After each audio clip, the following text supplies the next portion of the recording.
दोस्तों, आपको तो पता ही है, हमारे देश में यूपीएससी को सबसे बड़ा और मुश्किल एग्जाम माना जाता है। कोई यूपीएससी बस किसी तरह क्लियर कर ले, वो भी बड़ी बात मानी जाती है। तो सोचिए, कोई यूपीएससी टॉप कर ले तो क्या ही हाल होगा। पूरे देश भर में उसके चर्चे हो जाएंगे, सारा देश उस टॉपर की तरफ ही देखेगा। ऐसी ही चर्चा आजकल चल रही है शुभम कुमार के नाम की। शुभम कुमार ने यूपीएससी में टॉप किया है। आपको पता ही है, ये एग्जाम कोई 2-4 महीनों की तैयारी से पास नहीं किया जा सकता है।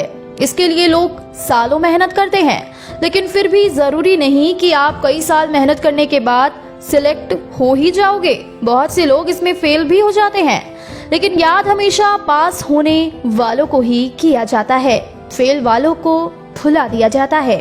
खैर, हम बात कर रहे थे शुभम कुमार की, जो हाल ही में आए यूपीएससी के रिजल्ट में टॉपर बने हैं। तो चलिए जानते हैं कौन है शुभम कुमार और कितनी मेहनत और संघर्ष के बाद वो यहाँ तक पहुँचे हैं। यूपीएससी में हमेशा से ही बिहार के लोगों का दबदबा रहा है। शुभम कुमार भी बिहार के कटिहार के रहने वाले हैं। उनके टॉप करने के बाद मुख्यमंत्री ने ट्वीट करके बधाई दी और उप मुख्यमंत्री ने उन्हें फोन पर बधाई दी। रिजल्ट के बाद जब शुभम ने अपने परिवार को फोन किया तो पूरा परिवार भावुक हो गया। शुभम के पिता ने बताया कि जब शुभम का फोन आया तो मुझे यकीन ही नहीं हुआ। जब शुभम ने दोबारा बताया कि वो टॉपर बन गया है तो पिता देवानंद सिंह भावुक हो उठे। डिप्टी सीएम तारकिशोर प्रसाद ने भी शुभम के पिता और मां पूनम देवी से मैथिली में बातचीत की और बधाई दी। डिप्टी सीएम ने शुभम की मां और पिता को कहा कि हम जरूर आयब मिठाई खाए लेल दीदी, आहा के हाथ से ही मिठाई खैब। तो शुभम की मां ने भी कहा कि जरूर आयब और शुभम के हाथ से ही खैब। पिता के साथ साथ उनकी मां पूनम देवी भी बहुत खुश है, उन्हें अपने बेटे पर गर्व है। शुभम की मां पूनम देवी ने बताया कि शुभम के दादा दादी का सपना था कि हमारा शुभम बड़ा अधिकारी बने। शुभम और बच्चों से पढ़ाई में तेज थे, इसलिए शुरू से ही वो टॉपर रहे हैं। बचपन से उनका सपना आईएएस बनने का ही था। इसके अलावा उन्होंने कुछ और बनने का कभी नहीं सोचा।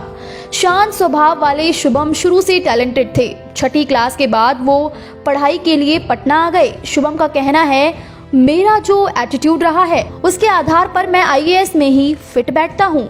शुभम अपने लक्ष्य को लेकर शुरू से क्लियर थे, जो इतने बड़े एग्जाम के लिए बहुत ही जरूरी है। शुभम का कहना है, अगर मन में कुछ करने का जज्बा है तो आप कहीं भी रहकर यूपीएससी की तैयारी कर सकते हैं, चाहे वो बिहार हो या कोई और जगह। शुभम बिहार से है तो उनका वहां से लगाव होना आम बात है।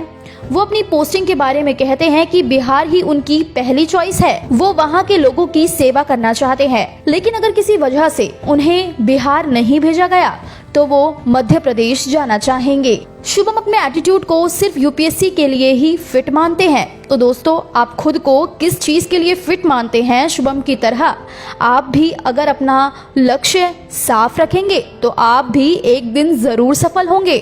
अगर शुभम अपनी मेहनत के दम पर यूपीएससी टॉप कर सकते हैं तो कोई भी लक्ष्य हासिल किया जा सकता है। बस जरूरत है सच्ची लगन और कड़ी मेहनत की। अगर आप में ये सब है तो आपको सफल होने से कोई नहीं रोक सकता है। आपको शुभम की कहानी से कितनी प्रेरणा मिली, हमें कमेंट सेक्शन में जरूर बताएं।